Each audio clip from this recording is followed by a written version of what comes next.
8 անց այդ թվում Գյումրիի ավագանու արտահերթ ընտրություններում առաջադրված քաղաքական ուժերի ներկայացուցիչներ ու համակիրներ են ձերբակալվել ընտրակաշառք տալու, ստանալու, ընտրության ժամանակ բարեգործության արգելքը խախտելու մեղադրանքներով, հայտնում է Հակակոռուպցիոն կոմիտեն։ Ձերբակալվածներից 3-ը ըստ կոմիտեի տվել են խոստովանական ցուցմունքներ։ Գյումրիի ընտրություններին մասնակցող ընդդիմադիր 2 քաղաքական ուժեր՝ Մայր Հայաստանն ու Մեր քաղաքը դաշինքը 3 հայտարարեցին, որ իրենց նախընտրական շտաբներում ու տներում առավոտից խուզարկություն էին։ Ընդդիմադիրներն այդ գործողությունները որակում են որպես քաղաքական հետապնդում։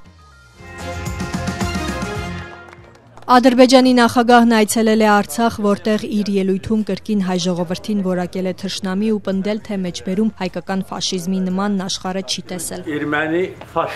ֆաշիզմին ən yüksək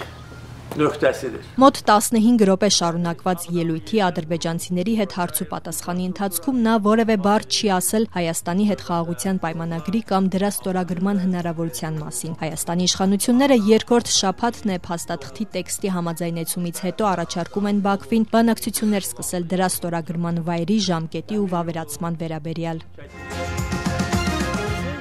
Հարավային Կովկասում հաղորդակցության միջոցների ապաշրջափակման գործընթացը կանգ է առել արևմուտքի կործանարար ազդեցության պատճառով, հայտարարել է Ռուսաստանի արտգործնախարարության խոսնակը, հավելելով. Позиция армянских властей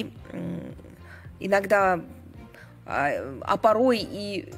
нередко вызывает у нас вопросы. Հայաստանի դիրքորոշումը նույնպես հաճախ հարցեր է առաջացնում։ Ըստ Մոսկվայի եռակողմ համագործակցության հնարավորինս շուտ վերսկսումը ոչ միայն կնպաստի Հարավային Կովկասի տրանսպորտային եւ լոգիստիկ համակարգի վերականգնմանը, այլև կապահովի ողջ Հայաստանի հետագա զարգացումը։